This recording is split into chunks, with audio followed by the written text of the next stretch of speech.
To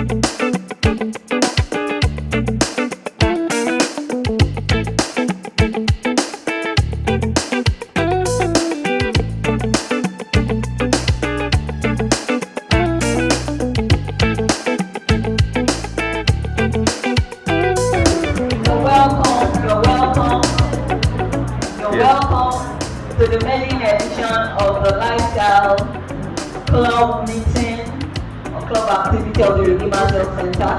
I appreciate us all. You're welcome. Let's give ourselves a round of applause.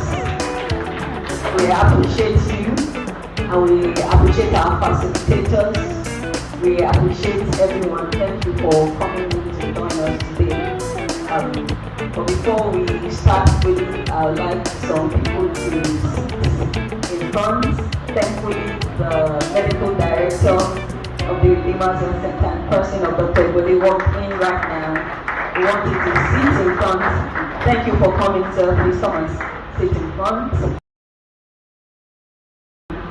So right now, I want to request Mrs. Matiluku, the CEO of Pitolo Spices, to come and take a seat. Choose anyone you like. Whether it's purple or black, whichever one you like. Oh, the admin of the hospital is here. Pastor Mary, you're welcome, sir. Please come to the front here. Also, powerfully, here present is Chef D. I call her Chef D. Chef Diola Obayemi of Truly Hospitable Restaurant.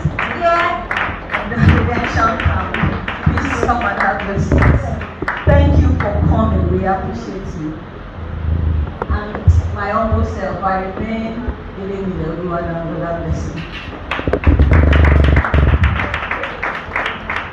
Alright, we'll get right up to it now.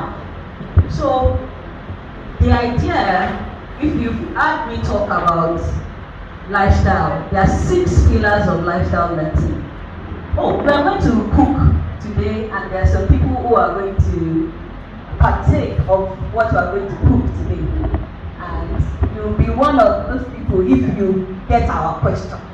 So if you've heard me talk about lifestyle medicine, I usually talk about 6 pillars of lifestyle medicine. Doctors should not talk.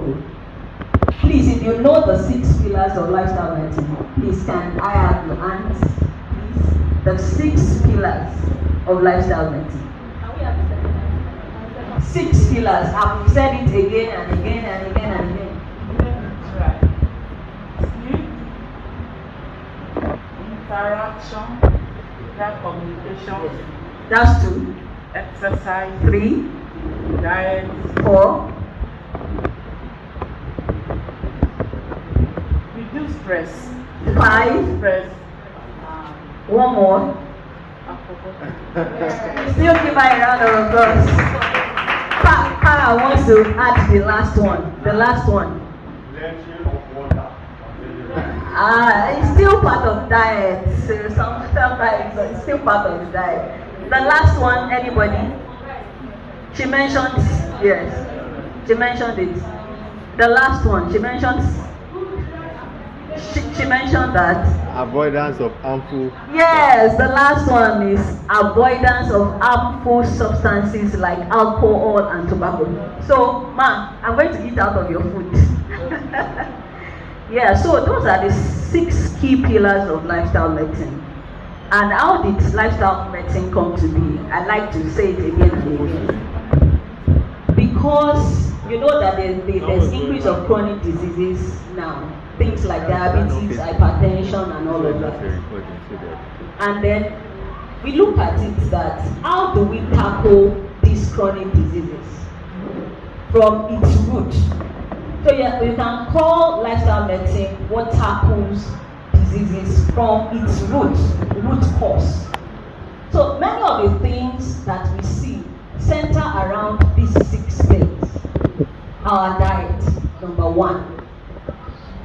Level of physical activity, rest, harmful substances like alcohol alcohol and tobacco, there are other harmful substances. Stress. So we talk about stress management and positive psychology, and we talk about an impactful or positive social connection. So those are the 6 things. And if you look at it, many of the diseases that we see right now, those are the lifestyle factors that are responsible for either diabetes, hypertension, arthritis, many of the things that we see around. And if we can deal with these things, lifestyle medicine uses evidence-based. What do I mean by evidence-based? You know, you can see different things online. You say, mix a guru with this and drink it. It's not evidence-based because no research has been done. But evidence-based in that researches have been done and it's been shown that these things work. This is what you should do in order to prevent diseases, treat diseases, and in some cases you can even reverse such lifestyle-related diseases. So I've seen people reverse diabetes with lifestyle, people reverse hypertension with lifestyle medicine. You considering these things. So that's what we're talking about. But of all the 6 pillars, diet is by far the most important. If you look at it, is there anything that what we eat? There's a saying that says that we are virtually what we eat. So diet plays an important role in the development of such diseases. And if we want to live healthy, we must eat right. And when we talk about diet, if you for those who have come to the clinic or the club, I tell you about 3 things. Is there anybody that can give me those 3 things on diet? Okay, I will remind us. For diet, I talk about the quality of what we are eating, the quantity of what we are eating, and the time. So if you've heard me talk, I simplify it into those 3 things: the quality, the quantity, and the time. The quality in that is being shown that things that are derived from plants, plant-based diet, are better than animal-based. So most of the time, you should be eating things derived from plants. And if plants are not just fruits and vegetables, we have the tubers, we have the legumes, we have the grains, we have the nuts, we have the seeds, we have herbs and spices. They are all plant-based. There are even dairy substitute to dairy products, your almond milk, your soy milk, things like that you can incorporate into your diet to make it more healthy. Now, cooking methods, I'm getting somewhere. Cooking method will also affect the quality of your diet. So even if you are eating something that is derived from plants, the way you cook that thing will eventually determine the quality of what you are eating. So if you overcook, if you don't put the right ingredients in your cooking, then you would have defeated the aim of the quality of your plant-based diet. And that's why our discussion today is very important. So the things, the condiments that you put in your food here and there are very important. If you are looking into curbing hypertension, especially for us in blacks, salt, excessive salt has been implicated in the etiopathogenesis of hypertension in blacks. So if you are looking into reducing your blood pressure or not preventing hypertension, then you must reduce your salt intake. But practically, it's easy to say all these things. How do we translate theory into practical? And that's what we are here for this afternoon. Thank you very much. I think I've said so much. We'll get right into the questions right now. So I'll start with Ms. Matt. What are herbs and spices? What are they? Good afternoon, everyone. I'm happy to be here and nice meeting you all. What is a spice? I want you to listen very well. A spice is a seed, fruit, root, bark, or other plant substances, primarily used for flavoring or coloring food.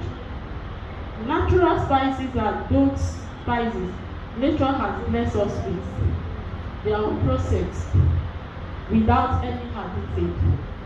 They can change an ordinary bland meal dish to a tasty one. See? irresistible one, we can find it also in the Bible, that natural spices are very good. If you read the book of Genesis 43 verse 11, then their father, okay, don't let me read that Bible passage, we can read it on our own. And what is a herb? Herb are the leaves, flower or stem of plants used for flavoring or garnish of fruit. The beauty of it is that they are not only have taste and aroma to our meal, but they have healthy medicinal benefits.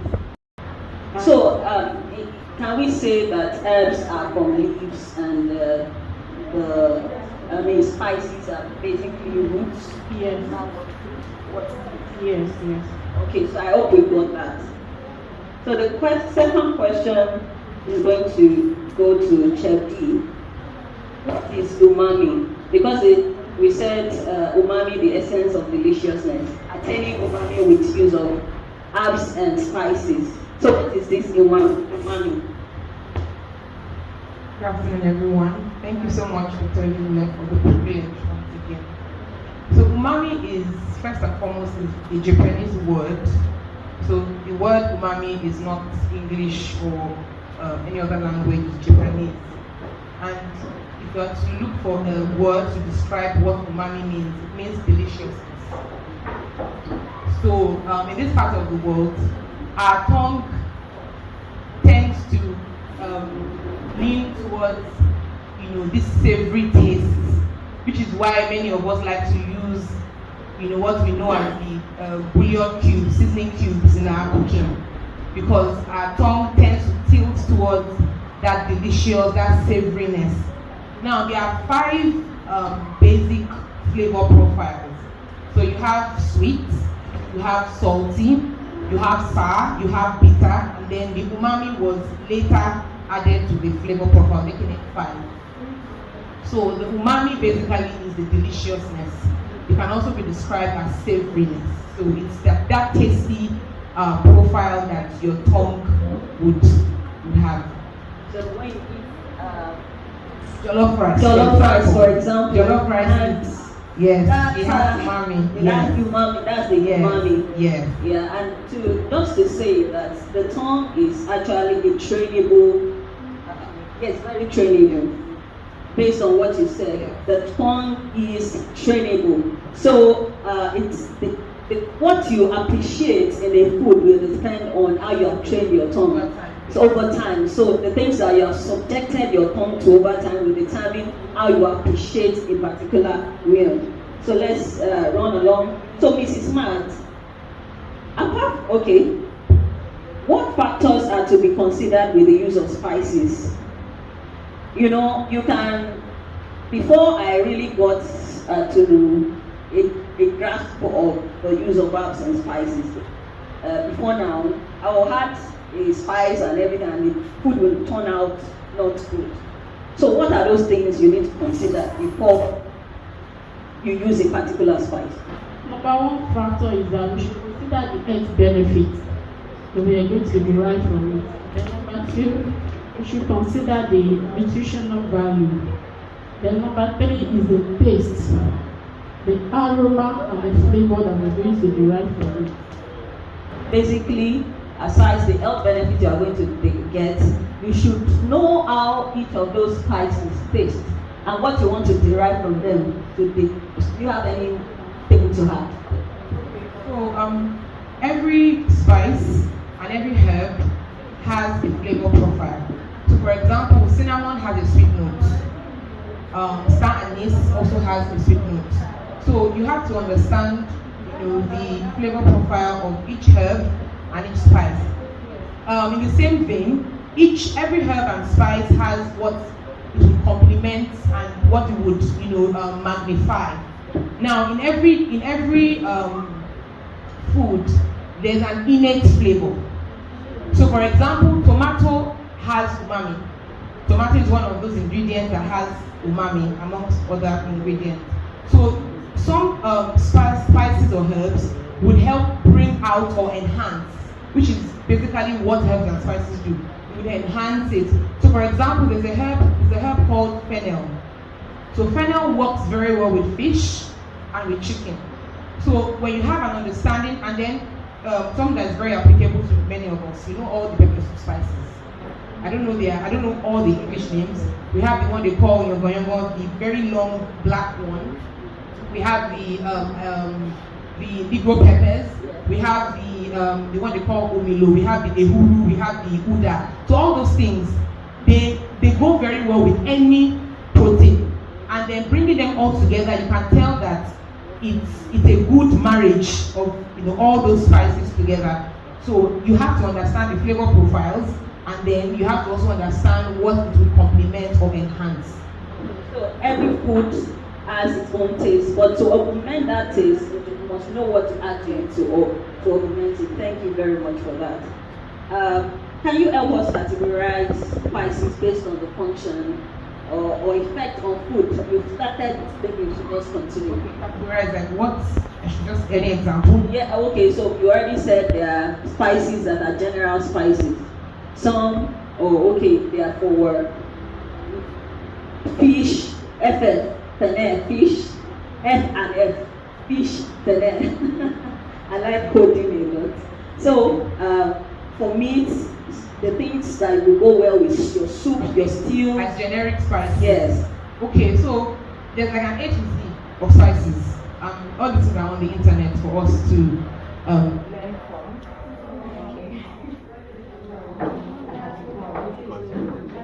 So all these things are on the internet for us to learn from. So in this part of the world, many of us are not vegetarians. So when it comes to tomato, like which is what most of our stews are made of mainly, and I want to just add by means of help that most of our stews, I know that some of us really like spicy food, but to promote the umami and to also help us lessen the use of artificial flavors, it's better for us to actually have more tomato-based stews than having, I know we use shombo, tatashe, all those things, but the tomato must be in a higher proportion if you are going to actually use less artificial flavors, because tomatoes are very rich in umami, and then some of them, like the UTC just tomatoes, also have a sweet note to them. Ketchup is also an ingredient that is very high in umami, and of course the main ingredient in ketchup is tomato. Okay, so not to lose my line of thought. So one of the spices that is very good for stews and that is generic is oregano. It's a herb. Oregano is a herb. I have a sample of the fresh oregano, and right here is also the dry oregano. Garlic, ginger, turmeric, these are spices, and they are both in their fresh form and their dry form. But I would always tilt towards fresh herbs and spices, especially if you have access to them. Why? Because they are more pungent. You get the richness of the flavor better. For example, you have the dry oregano here. We can try it out, and I have the fresh oregano. By the time you try to perceive the aroma, you will see that the fresh oregano is more pungent, and you get more flavor from it than the dry oregano. So the garlic, ginger, turmeric is easily accessible to all. When you use these things in your dishes, you would get more flavor. For example, I'm not a big fan of curry powder, no offense. I'd rather use turmeric. Turmeric will give me the same result, just a little bit to color the rice, and you would still have more flavor because of the antioxidant that it's rich in. So, turmeric is very good. It's also good for your chicken, your beef, your fish, depending on what you want to do. Onions also. There are different kinds of onions. You have the red onions, you have the white onions, you have the shallots. Now the red onions are sweet. So for example, if you want to make coleslaw and add, yes, so red onions are sweet, and red onions also have flavor. So you can also use them to cook your beans, use to cook your meats. White onions are mostly better for stir fries.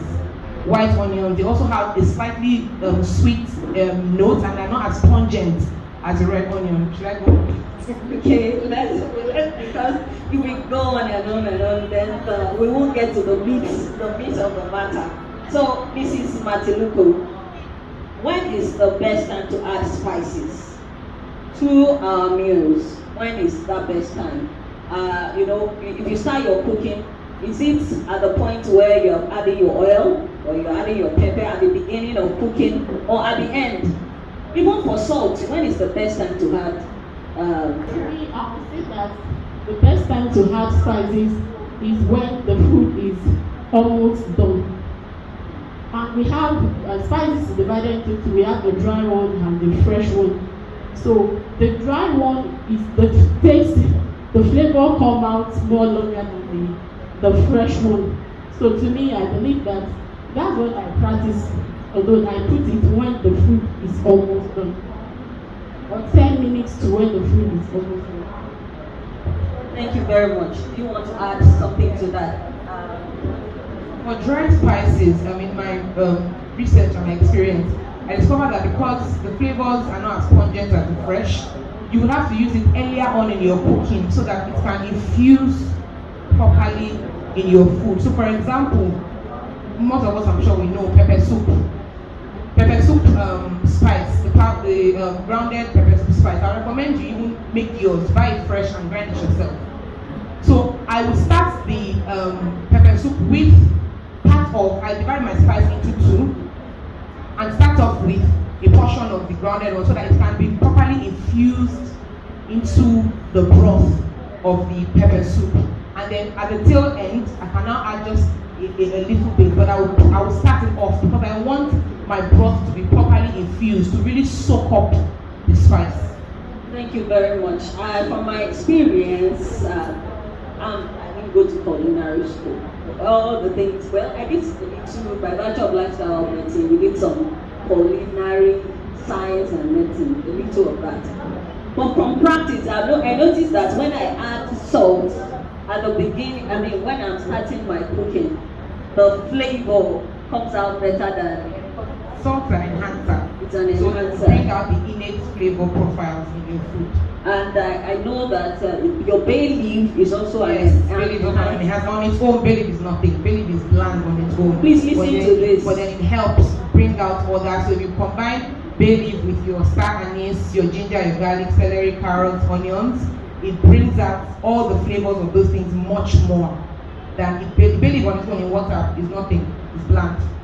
So if you want to maximize the effect of bay leaf, combine it with other things. So the bay leaf will now help to bring out the flavor of the other things that you have added to your meal. And at this point, I want to say that there are certain food items that you really do not need to add anything to. In recent time, in the last 1 year to be precise, I've stopped adding salt to my yam. Yes, I eat unsalted yam. Boiled yam. I don't have salt to it because yam itself already has its own flavor, its sweetness. As I said earlier, it is what you train your tongue to do.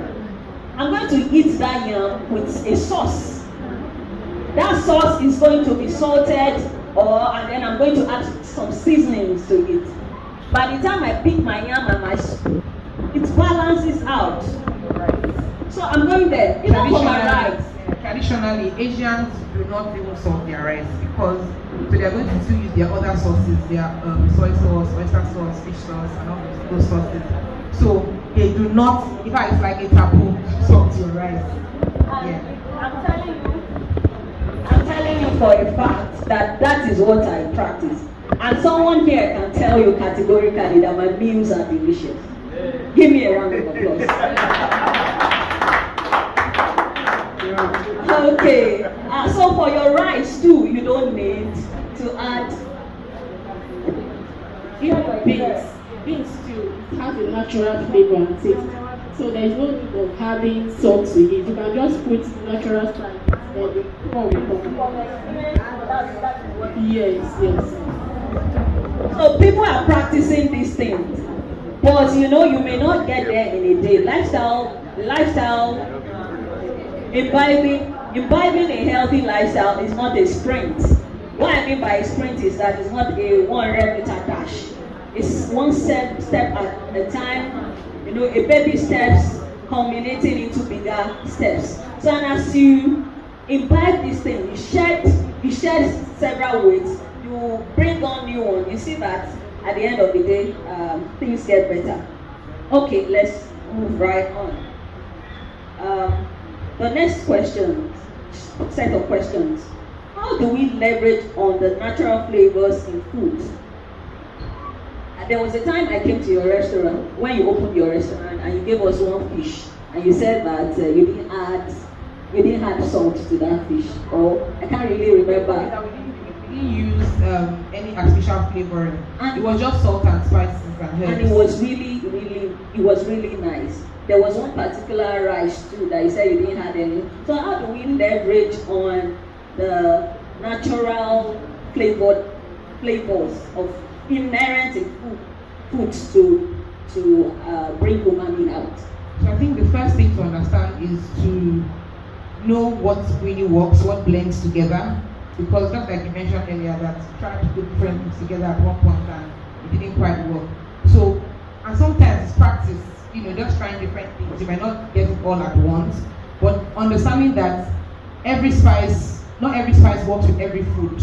So there are some spices that will just work well. So for a basic fried rice, you would of course need your garlic, ginger, onions. I'm a fan of curry powder, and I don't even use turmeric as much. So I don't want to color my rice. And then I would use the broth from my meat or stock. Stock is made from bones, and broth is made from the meat of whatever animal that you are cooking with. So leveraging, and when you're making your broth, you're using a lot of herbs and spices. So for example, your bay leaf, your star anise, your garlic, your ginger, what is called a mipwa. A mipwa is a combination of celery, carrots, and onions. Sweating it on low heat. And then another thing that really helps with flavor is not being in a hurry. Slow cooked food tastes far better than food that is cooked, in a hurry. Yes. So for example, I'm not a fan of burnt jollof rice. Even though I know that when you're cooking for a lot of people, yes. When I want to cook jollof rice, I take my time. When I really want to cook jollof rice, and I put it on low heat, and you will get more flavor. Food, like it will be more flavorful than when you just cook it in a hurry and everything is burnt and then I say smoky jollof rice. Yes, smoky jollof rice, but you will enjoy. So if you want to get the best from food, one of the techniques to apply is slow cooking. Another technique is also stir frying, which is slow cooking. Another technique is which is what the Asians do. They stir fry. They cook on very high heat, such that the vegetables that you are using still retain their freshness and their crunch. And that's why you will see they're eating a stir-fried rice. You would hardly find the vegetable soggy or soft. You will still have its crunch.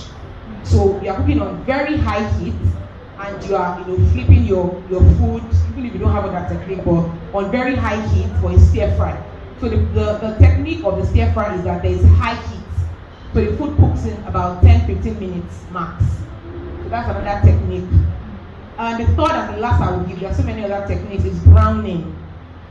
So chicken has its own fats. I mean, every protein has their own fat, beef as well, but chicken is full of fat. You can cook your chicken and fry your chicken in its own fats. And it's called a confit. It's called a confit.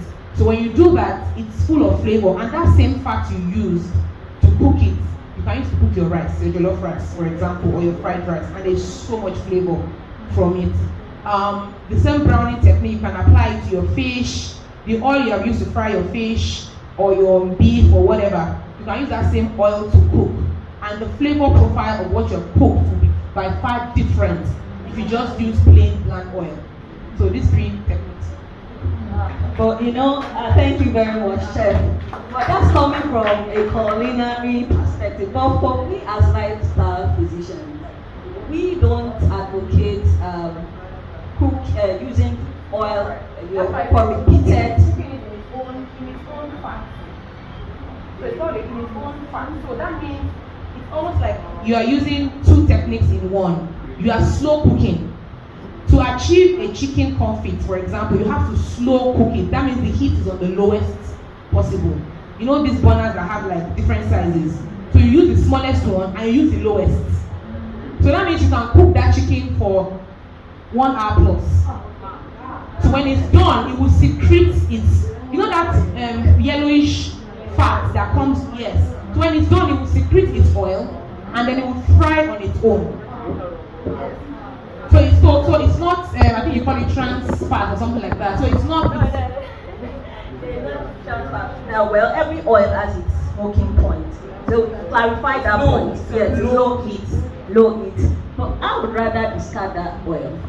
Yes, I would rather discard it, and because of the saturated fat present in that particular oil. So I would follow that but not use it to fry because of the amount of cooking the food.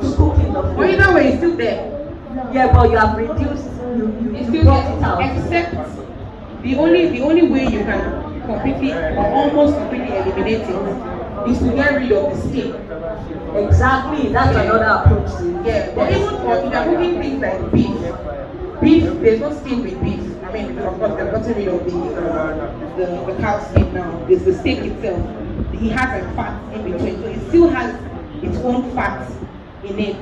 But I don't know, I mean, you're the medical person here, of course, So, I mean, because the oils actually, plant-based meals don't have, you don't have cholesterol issues with plant-based meals. You only derive cholesterol from animal-based.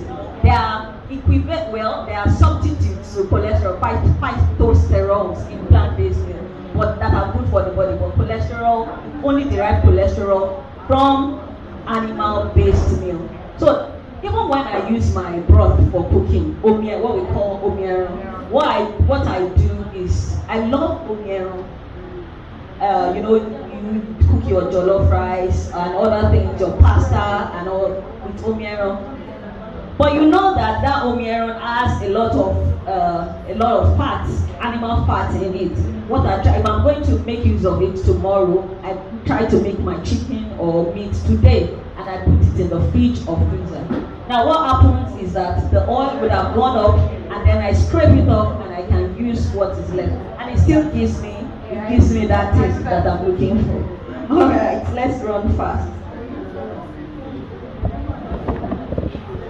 Now let's go apart from Iru locust beans. What other local things in the category of locust beans are there apart from Iru? And use dried fish. Dried fish, yeah, we have it there. Igbo fish, other spana. Okay. They have different names, but I don't know the names. Yes. But sometimes the challenge with our fishes is that sometimes they have a lot of stones in them. The ones that they come from the northern part they have a lot of stones in them. And for the ones that our Igbo people use, I don't know the name of that fish. I don't use the okoroko. I like the smell. Some people in my house don't like the smell of okoro. But the challenge sometimes that sometimes they use formalin to preserve these things. Are there alternative, or how do we go about? Let's say I get a fresh fish. What type of fresh fish? How do I use it to flavor my food? Fishes. Okay, let me.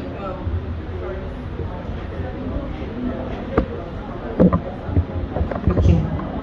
So to add the part A question you asked, apart from locust beans, we can also use ogiri. Ogiri is very rich. I'm sure many of us know oha soup. Yes.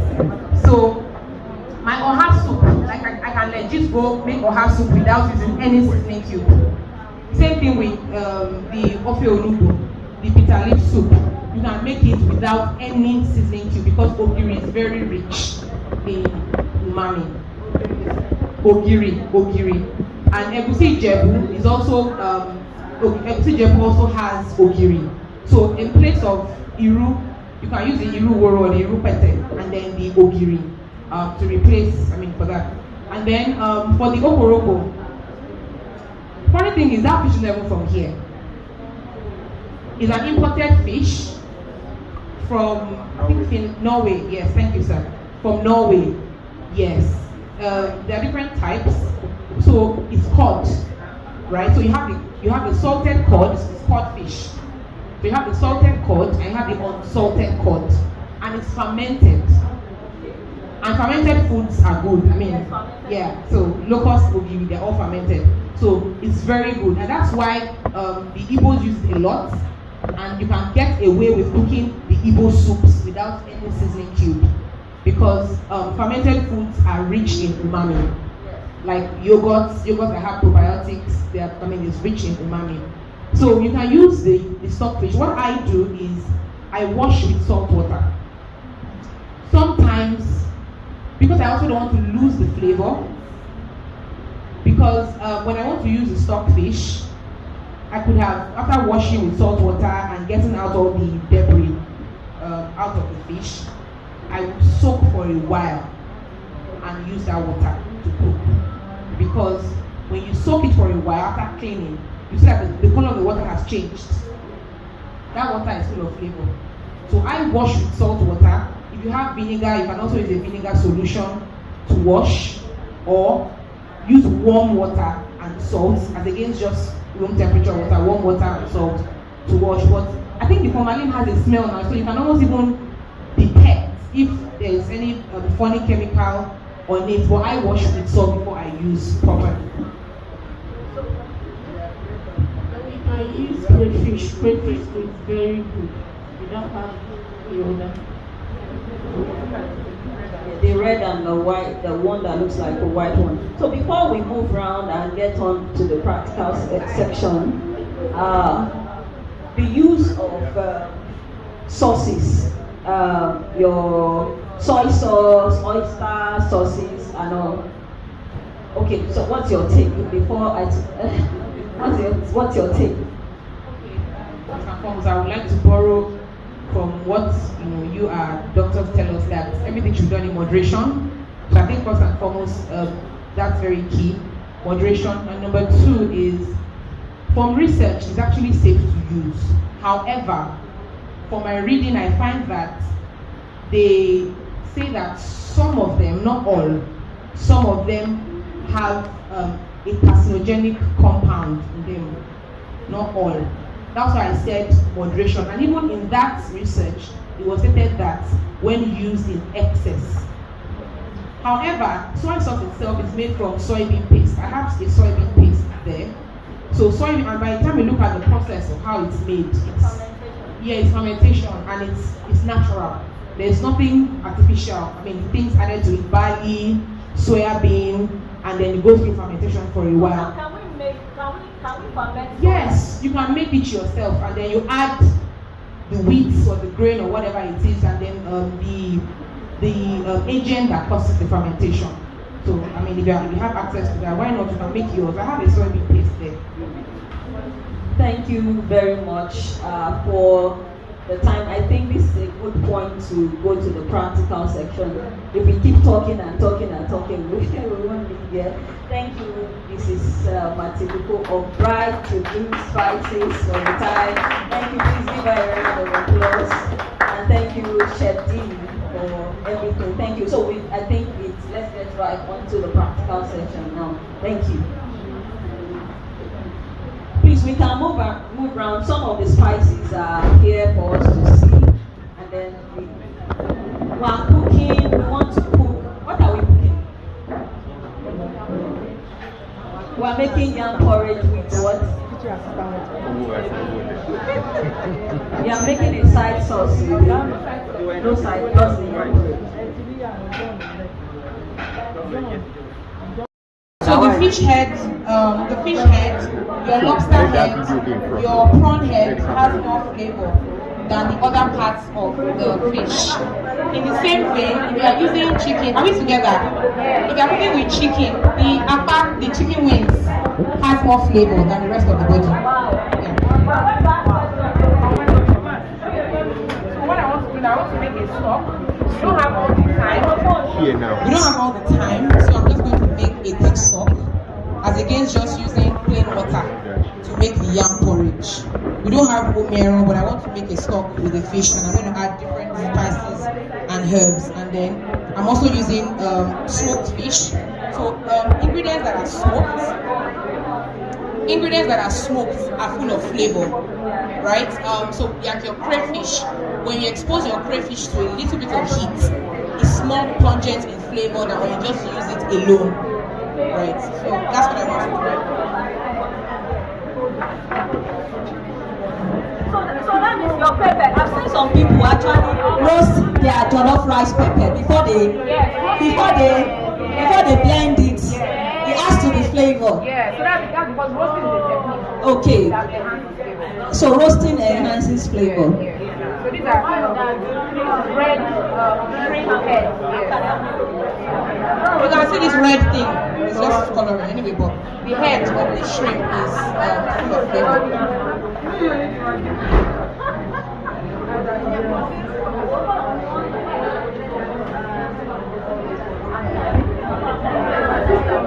So in the pot, there's already celery sticks. We have celery sticks already inside the pot. I'm just trying to. So the celery stick. Yes. Where's the second microphone? So this is garlic and ginger. I'm going to put the garlic whole.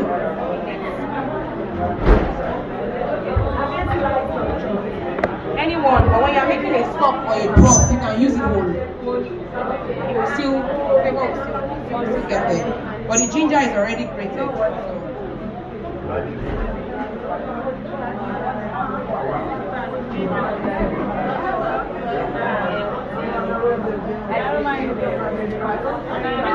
So. These are some spices. Please tell us the spices. Okay. This is coriander. Coriander. We also have That one, children of Israel. Look. So coriander also has the herb, the leaf, coriander leaves. They are also very pungent. So if you have the coriander leaves, you can always blend it with other things and make what's called a pesto. So a pesto is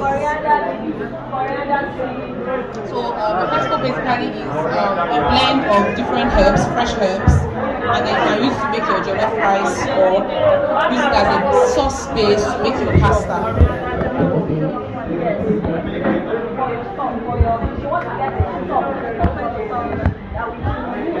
This is rosemary. It's dried. I always love it in its fresh form, but I don't have the fresh form today. Rosemary. It's in the family of thyme. Thyme is also in the same family as.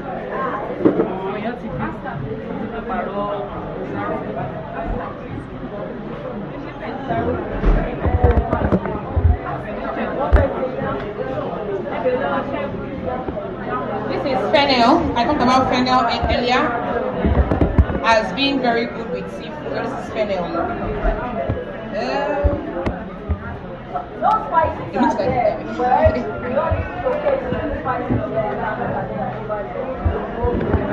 have no, it's black peppercorns. Black peppercorns are not spicy, but they are fragrant. When you use black peppercorns,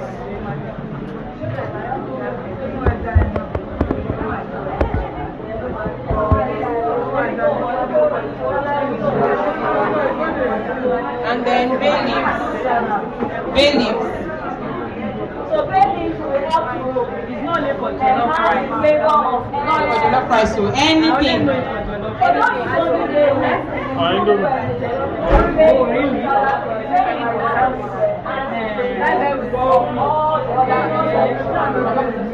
I'm not putting salt. I'm not putting salt just yet. I want a little bit of heat, and then I would add salt.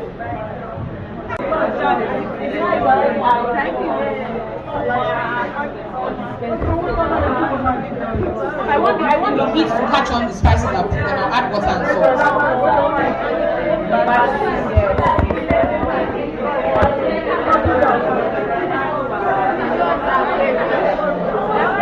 So I don't want the heat to get Crayfish. I just want the heat to get to it. When you introduce heat to spices and herbs, it enhances the flavor inside.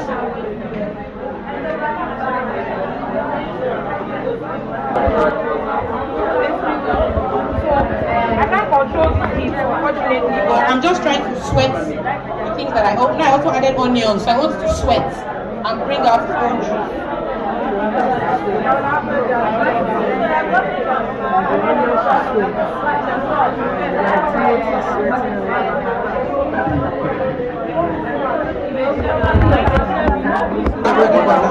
Yes. Celery also has umami. Celery has umami. Hello?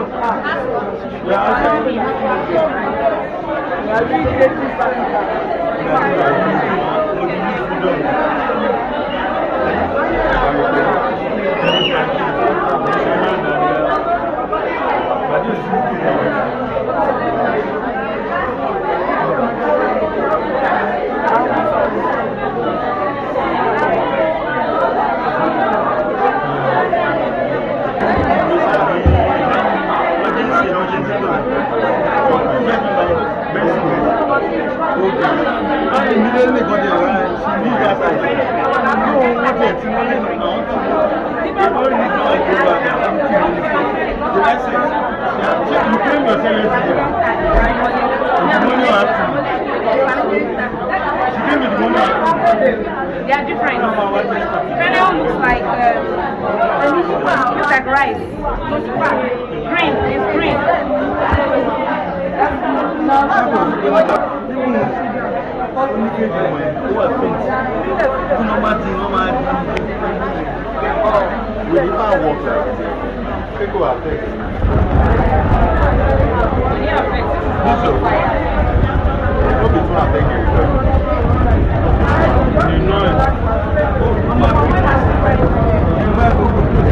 So I noticed that the palm oil that we have in this car has different palm oils. There are sweet palm oils, there are salty palm oils. So the kind of palm oil you are using to cook your dish will also determine how the dish will come out. Palm oil. Yeah, they're sweet. So I noticed that palm oils from the south have a sweet, lemon sweet, and then some other kind of palm from the southwest are kind of salty. They have that salt.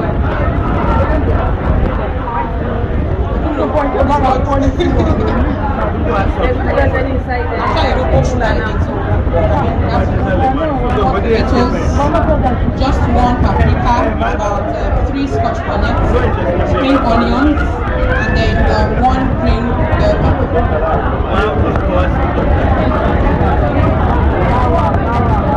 Some people use tomato paste, but I'm trying to discourage that.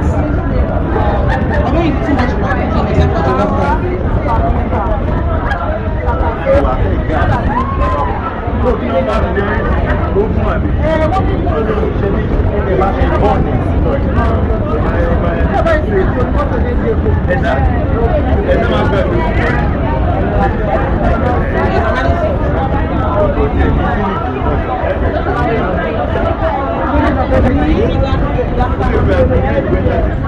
I planted it, yes.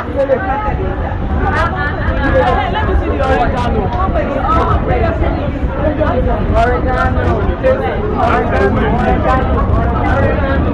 Give me more.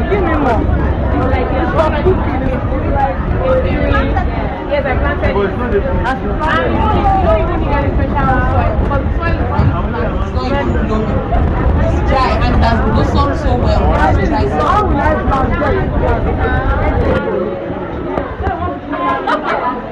Okay, so this one, I don't need to be sure. Is broth made from fish heads and shrimp heads, and there's no seasoning cube or salt inside. So this is a stock. It's not broth, it's a stock. So broth is made from whatever contains meat. So if I boil it with the shrimp on it and the whole fish, then this is a broth, right? So when it's just the bones, the fish head, for example, that doesn't really contain much fish, and then the head of shrimp, so it's a stock, yes. So if you debone your chicken, or you just have like skeletal piece of chicken and you cook meat, every spice and herb that you have available, like fennel, oregano, coriander, fenugreek, cumin, and then maybe star anise and bay leaf, without salt, that's the stock. The Same thing with your beef. If you get bones, any cattle, or even your ram, goat, whatever, bones without the flesh, all the herbs and spices, you don't put them.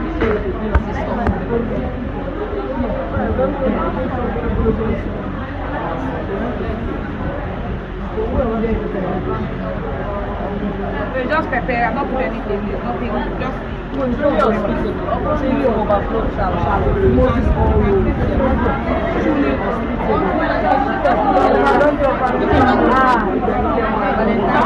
not the way So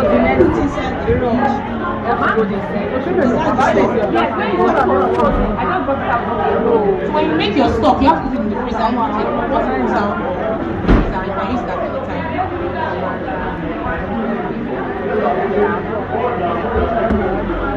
come on.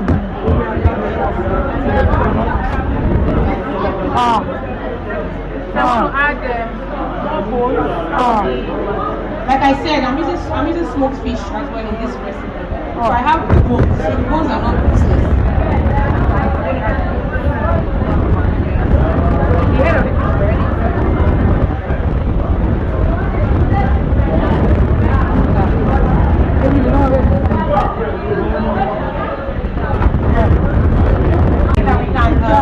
Infuse flavors while we're waiting. We can infuse flavors in our food is by creating a brine.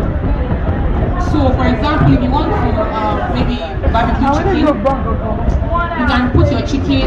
So you have a marinade, right? The marinade usually has something that has acid in it.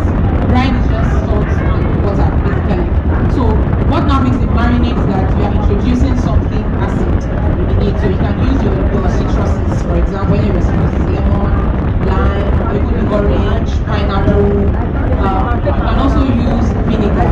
And there are different kinds of vinegar. So like right here, I have red wine vinegar. There are different kinds of vinegar. You have balsamic vinegar.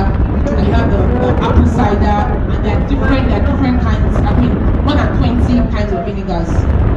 Kiwi, for example, is the kiwi vinegar. It's fermentation as well that has gone through. So you can brine and you can marinate your meat, your chicken. You want to have a very flavorful barbecue. The secret is to brine and then to marinate. So you introduce some form of acid in your barbecue, and it'll be more flavorful than the regular just put seasoning cube on the chicken and the dry pepper and that's it.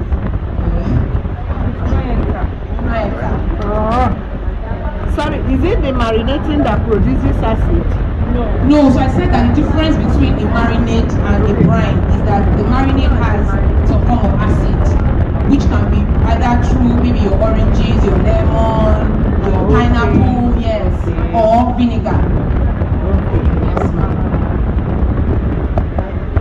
So we're waiting. If we could regulate this thing, I would have reduced the heat, but I don't want it to bubble. Yeah, I want it to simmer. Yeah. So when your food simmers, you get more flavor. Pushing bubble evaporation, the flavors are just going.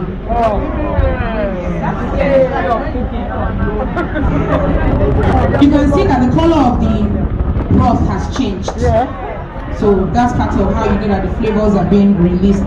You can taste it. So you can taste. Who wants to taste? It's one euro, it's hot.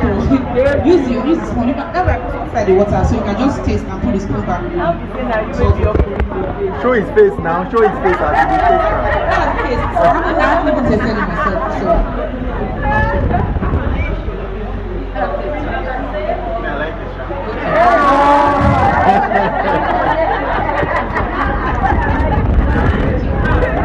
Earlier that this one is that was why I mentioned that when you introduce it to heat, it's like, I don't know how to say it that way. It's like the flavors burst out. The flavors burst out. Then I added the water, and that's why it's important that it's slow cooked and it's simmers. So if we are using the powder as well, for example, we're making pepper soup, I would put my powdered spice, pepper spice, at the beginning, so that it will stay longer and really soak up the spice. And then when I'm almost done, maybe like 5 minutes or 7 minutes when I'm done, I'll add a little bit more, just to make fancy. I want to make regular stew. For regular stew, the style of the dish.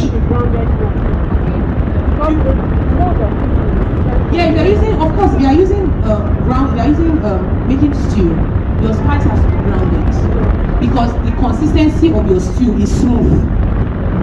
Yes. That's why even in your pepper soup, if I'm making pepper soup, you won't see onions, sliced onions or sliced pepper inside. It should be a clear broth. So in the same vein, if you are cooking stew, I shouldn't be seeing coriander seeds. Yeah, so it should be powdered. Yes. If you have seeds inside, when you are done and it's cooked, can you blend it all together? If you want to, but if they are done with your food, they just strain it. Yes, just strain it out. You mentioned about ogiri. Can you add ogiri? If you're trying to Ogiri to porridge. Mama, you do. Yes, a vegetable. If you're trying, it depends. See, there is no one size fits all when it comes to cooking. Cooking is what you make of it. Cooking is an art. Cooking is to be enjoyed when you're doing it. So you can't, if I want to add ogiri to my porridge, that's the taste I want. The taste you want. Look at I mentioned that there are flavor profiles. Whatever flavor you are looking for in your dish is what should be pronounced in your dish. So I was talking about soy sauce earlier. So soy sauce is made, one of the things made from is soybean paste. This is soybean paste. What one they make? Soy. Yeah, soya bean. It's just the Yeah, why is the color? Why is the color? The color now. Why is so this is soybean paste. There are different colors. This is red one. You can also make your iru to be like this. You know your ogiri is like this. I didn't make this. I just bought some top of soybean paste, so I use it to cook.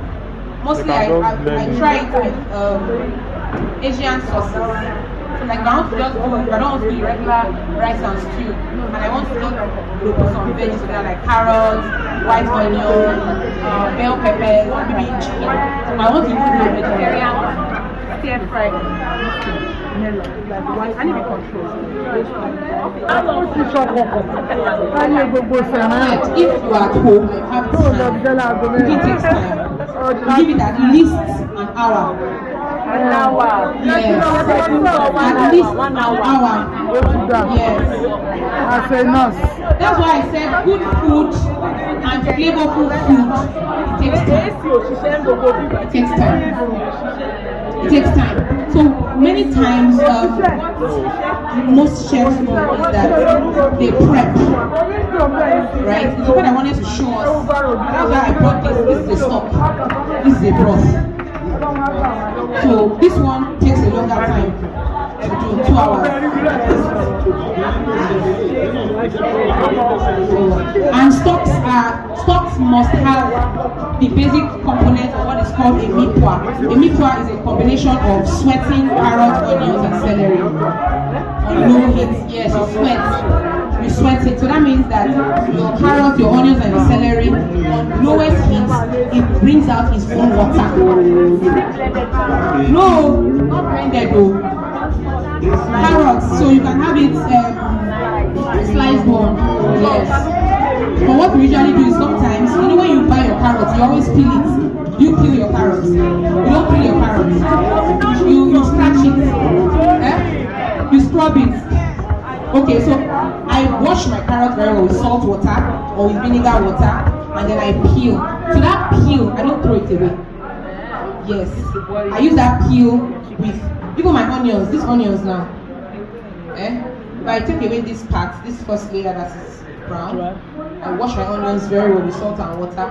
So this first layer, before you get to the real onion, you probably peel like about 2 layers. They are not useful, right? So I will use it for my mipwa. Yes. So all those things that we throw away in the kitchen, they are very useful. So like this celery stick, most people throw away the stick and just use the leaves. The sticks are very medicinal, very full of flavor. In fact, more than the leaves. Yes, carrot peel. I use the main carrots too, but the carrot peel are also very for the stock. Yes. We don't throw things away in the kitchen.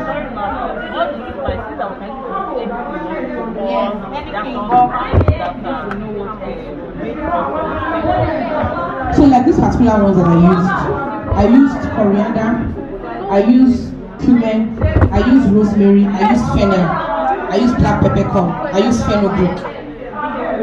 That combination can go with anything, because they have umami. Don't forget that we started from umami. So the spices and the herbs that have umami, if you are cooking a dish that has umami and you want that umami to be strong, you go for the spices. For example, like the calabash, cinnamon is sweet. It has a sweet profile. So if you are trying to promote something that is sweet, you can use cinnamon. Like baking. Yes, for baking. And then nutmeg too, they're in the same family. It's have that sweet note. Yes. So it depends. You know, I said cooking is art. It depends on what the person is looking for.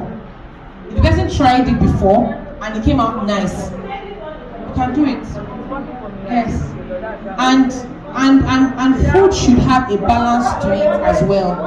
So if you're cooking a sweet dish, it should not be all together sweet. It should have a balance, and that's why do we wash our ewuro, bitter leaf, before we used to cook? Because we don't want the bitter. So food should be balanced. When you eat the ofe onugbo, that's the bitter leaf soup of the Igbos, you will see that it is not all together bitter. You will have the bitter taste, and you'll also have the umami, and that's why the ogiri is there. The ogiri is like one of the star of the dish in ofe onugbo. So I'm going to strain this. You can see that the water has reduced. If you look at the level of the water before, it has reduced. I want to strain it now and cook the yam. So I have a blend of yam and sweet potato.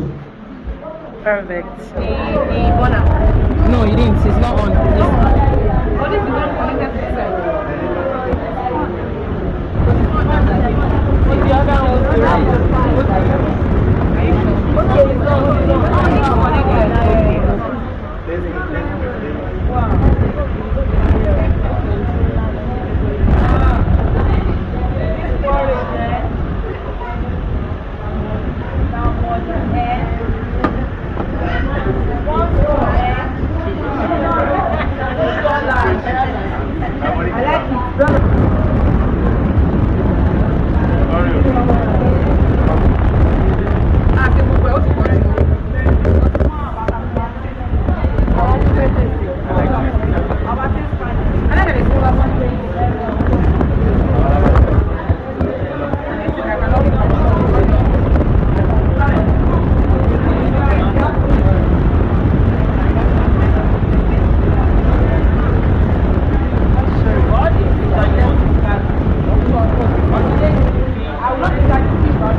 doesn't have much flesh.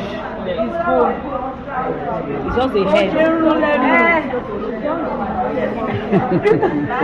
If we find flesh, I'll put some.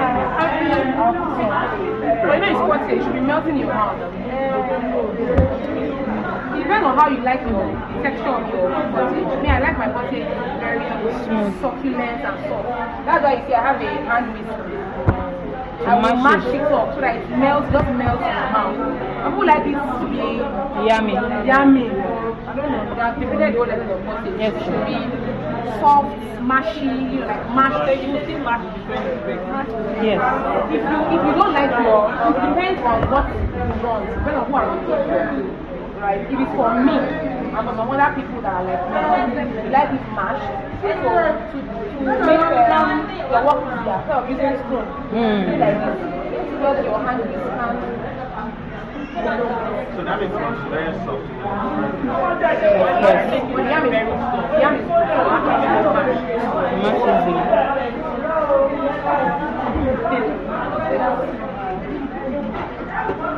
So if at any point in time, maybe I'm paying also, you have finished the yam now, I will empty this because what we did here will not be enough. Now, within that time, Hello, everyone. Our next meeting will be a mushroom hangout. Hey. So we are going to use mushroom to do different things. Mushroom hangout, but ofekolo my birthday. Your aim must not reduce. Ofekolo my birthday. Gbogbo eléyìí we thank God, we thank Redeemers Health Center, we thank people who have sponsored what you are saying. Everything you are saying was sponsored by some people. But that one, we cannot put it on sponsors. So we will have to pay for that. We'll communicate the price.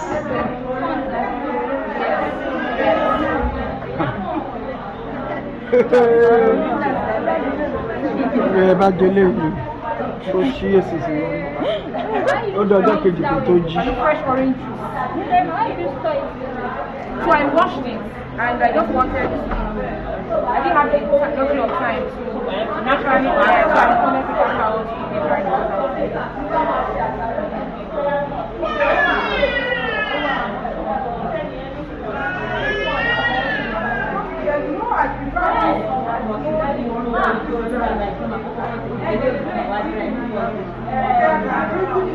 Yes, it's but it's not fully smooth. When you put it on the oil, it's always black. Still try. I think the heat has come down.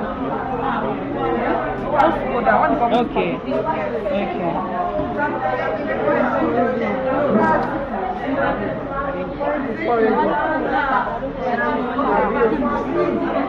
Ẹyin náà tún wá. Ìyá àfojú sí o. Fojú sí dáadáa. It has to be with the roots. When I transplanted, Okay. What's that plant? I think it's a very rugged plant because when I planted it was during Hamatan. I planted it in December. It was Hamatan. This oregano, yes, and it has blossomed. Like if you made the thing, I didn't even water it every day, and it has blossomed so well. Oregano is very good for chicken. You dice it. I used to like make pizza or marinade for chicken. Very good for anything that has a tomato base. For your stews, for your jollof pasta, for jollof rice. You can chop it, you can blend it. Like I said, you can make the pesto. The pesto is a blend of different herbs, fresh herbs. So you can put your oregano, your parsley, your coriander leaves, and your celery leaves, add some spring onions, and blend together with some olive oil, garlic, and ginger.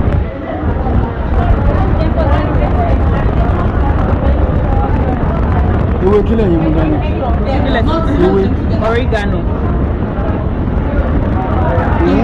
Yes. Kì í ṣe fìrìn. Ó tún yàtọ̀ sí fìrìn. Ó dẹ̀ ń gbé fún un. Wọ́n máa ń gbélé náà.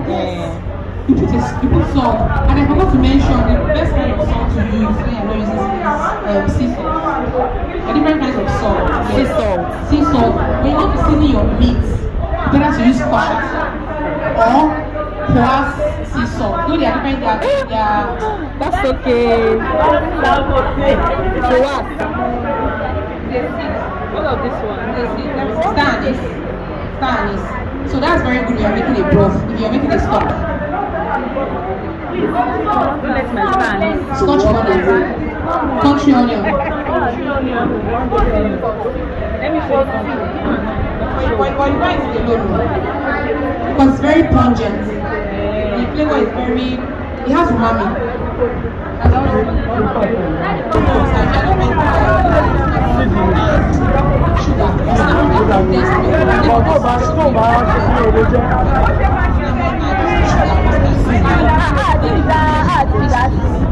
Wọ́n ti dá sí, wọ́n ní kò tí rọ̀ sí.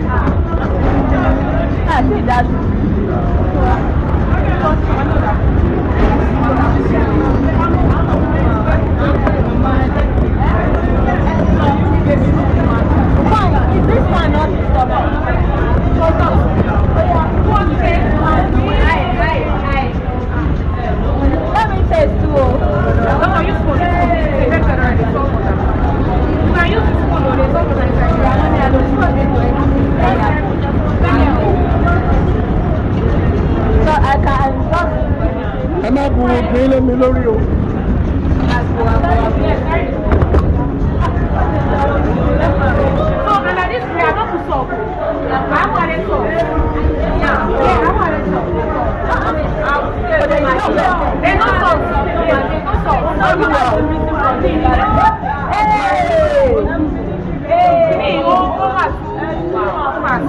So I'm having to turn it off. Maybe next week. Very okay.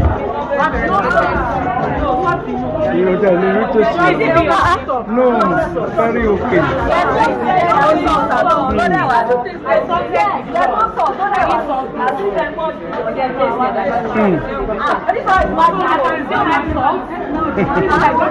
Please tell us the location of your restaurant. People have been asking.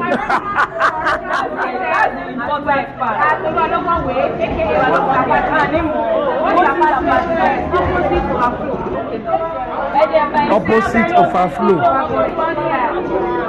Opposite of our flow.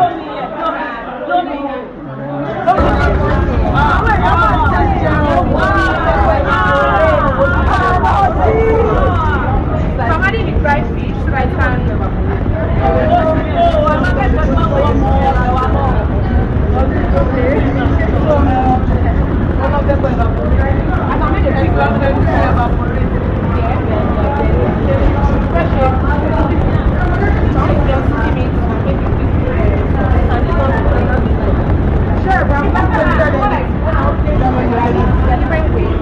Chef, I want to taste.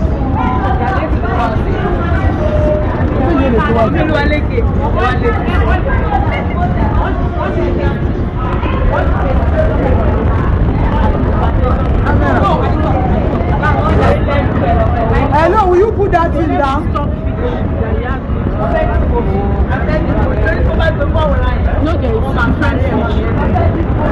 About the stock, everything that she's using.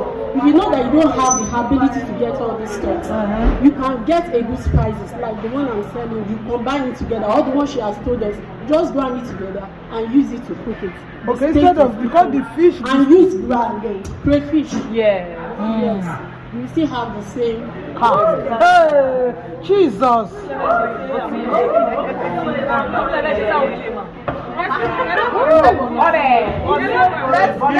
Let's find our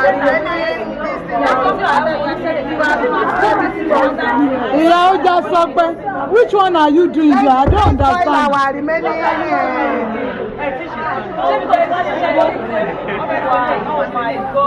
Kí ló tún sí? Kí ló tún sí?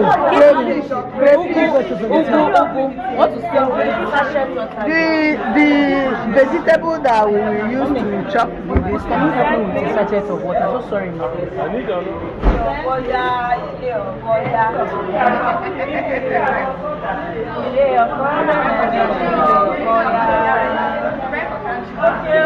the flavor.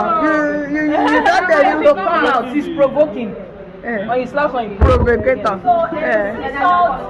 Sea salt has more more flavour than the regular sauce. Yes. Okay.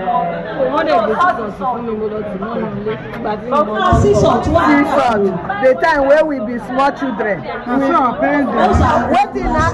Inside sea, inside water, our village water, you go take this thing comota. Then go put them inside milk. They go put them inside milk cup. Na milk cup, then go take put them over fire to dry them. Then go they will be using knife or spoon to scrape them like this. Oh my God. This is No, Orisi. it's not yet soft enough. The fire was too much for it. You know Simara? I said you know Grandma, I Simara. don't have control. Okay. Don't worry, we go chop am like that. We go chop am like that.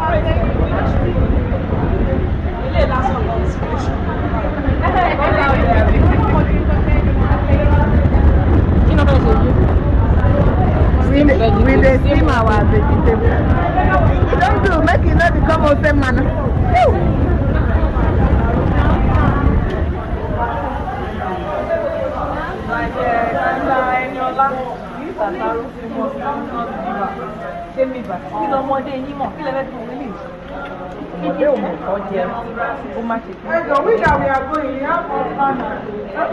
Okay, bye-bye. Hey. This chop, eh? Okay, bye-bye.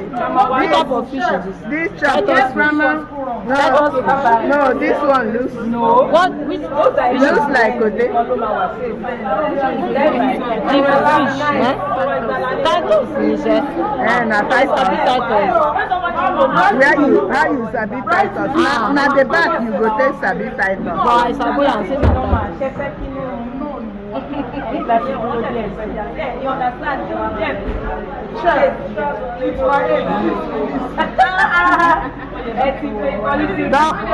Don't worry, make the this thing. We don't wash our plate. It done already. Kill it. Say, na don't use the Everybody will eat.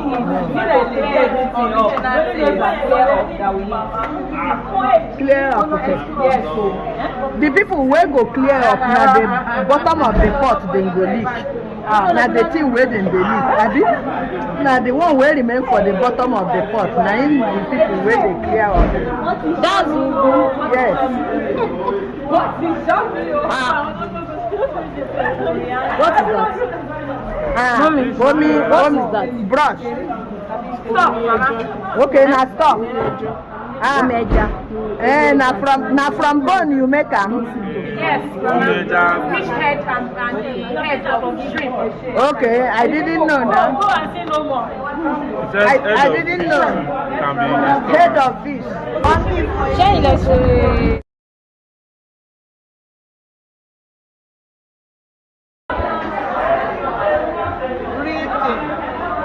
Vegetable. Porridge. Yes. From our lifestyle kitchen. Thank you very much. I'm the chief destined mommy. Thank you. Thank you so much.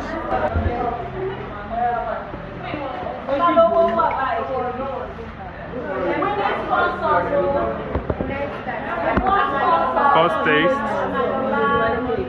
How is it, man?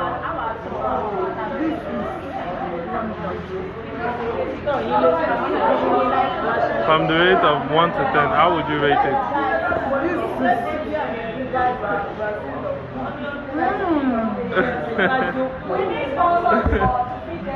Thank you, ma'am.